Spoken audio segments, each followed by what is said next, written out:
ছুলে ফেলেছো, আমাকে তো কোনোদিন নামাজের জন্য তাগিদ দাও নাই, একদিন তো নামাজের জন্য আমার হাত ধরে নিয়ে যাও নাই। বাবা গো আসো, এখন বাবার বুকের মধ্যে লাথি মারবে।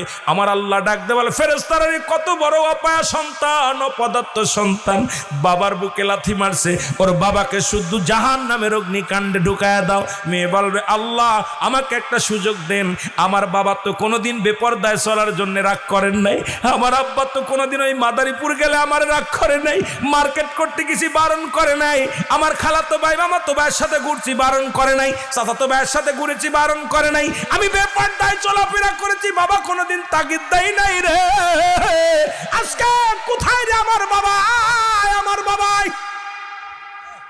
বাবা মা চলে আসবে, সন্তান তার বাবা মায়ের বুকের মধ্যে লাথি মারবে, লাথি মেরে জাহান্নামের দিকে চলে যাবে। এই জন্য আমি আপনাদেরকে বলে যাই, সন্তানাদি জারি হোক না কেন, যে সন্তান আপনার নিয়ন্ত্রণের বাইরে চলে গেছে, যদি কথা না শুনে তারে সঙ্গে সঙ্গে বিদায় করে দেন, দরকার নাই। ওই সন্তান আপনার নয়, ওই মেয়ে আপনার নয়, ওই ছেলে আপনার নয়। এই ছেলে মেয়ে আল্লাহ পাক আমানত রাখছে, খিয়ানত করবেন বিপদে পড়বেন, খিয়ানত করবেন বিপদে পড়বেন। আল্লাহ যেন আমাদের বুঝার তৌফিক দান করে। জোরে জোরে বলেন।